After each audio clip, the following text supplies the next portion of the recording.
This is a 1973 Triumph TR7RV, 750cc. It's a project bike. It looks more or less complete. It's a non-runner. I've not tried to start it. It turns over well from the kickstart. The gear's select and the clutch is free.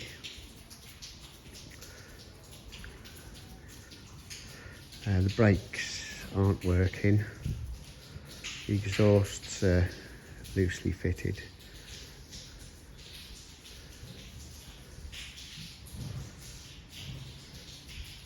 It's got potential, tidy bike. Even got a key.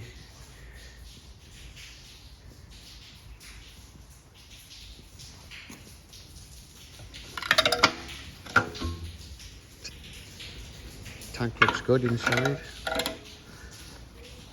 It had no plugs in, so the chances are there's some muck inside there.